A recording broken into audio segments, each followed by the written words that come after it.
No longer perfect. In one special place, God laid out a garden for Adam and Eve to live in. It was full of lovely, lush plants and fantastic flowers. Sparkling streams bubbled up from the ground, and every tree was covered with delicious fruit for Adam and Eve to eat.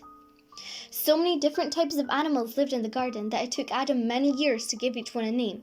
Gecko, gibbon, giraffe, gorilla, hare, hippo, horse, hyena. Adam and Eve lived happily in the Garden of Eden, caring for it and the creatures that lived there. They had everything they needed. In the center of the garden grew a special tree. It was called the tree of knowledge. God made it very clear that this tree was different from all the other trees. You must not eat the fruit of this tree, God warned Adam and Eve. You can eat fruit from all the others, but if you eat fruit from this one, bad things will happen. And for a time, Adam and Eve did as they were told, but there was a cunning snake living in the Garden of Eden who wanted to play a trick on Eve.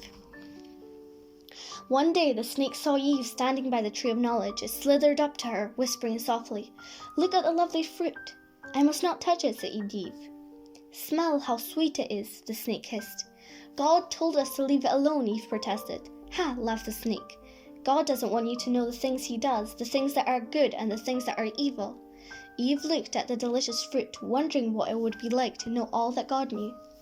Reaching out, she picked a juicy-looking fruit and took a bite.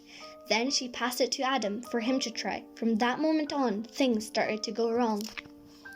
When God spoke to Adam and Eve that night, he knew what they had done. He was angry and told them to leave the garden at once. As Adam and Eve left, God sent an angel to stop them from returning. While they had lived in the Garden of Eden, Adam and Eve had everything they needed, and they would never have grown old there. Now all had changed. They had to work hard and knew that one day they would die. God's world was no longer perfect.